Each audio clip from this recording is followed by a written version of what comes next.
In episode 1, I chose the character and the setting I want to write about. And we have learned how to write a story with beginning, middle, and end. Now let's get started with the story. Beginning. In the countryside, there was a pig named Pam. Pam was a good, clean pig. She was always in her best behavior.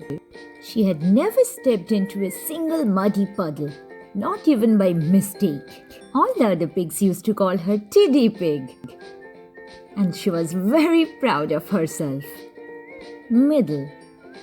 One afternoon on her way home from school, a frog splashed a few drops of mud on her while jumping from one muddy puddle to another. These drops of mud made her pissed off. She was worried. Now no one will call her the cleanest pig anymore.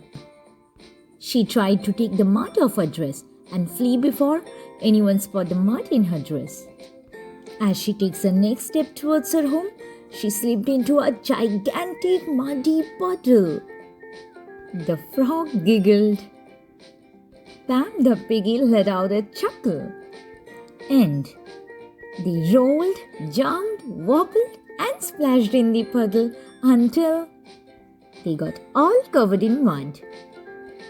And she realized what fun it is to play around mud. It was the best day of her life.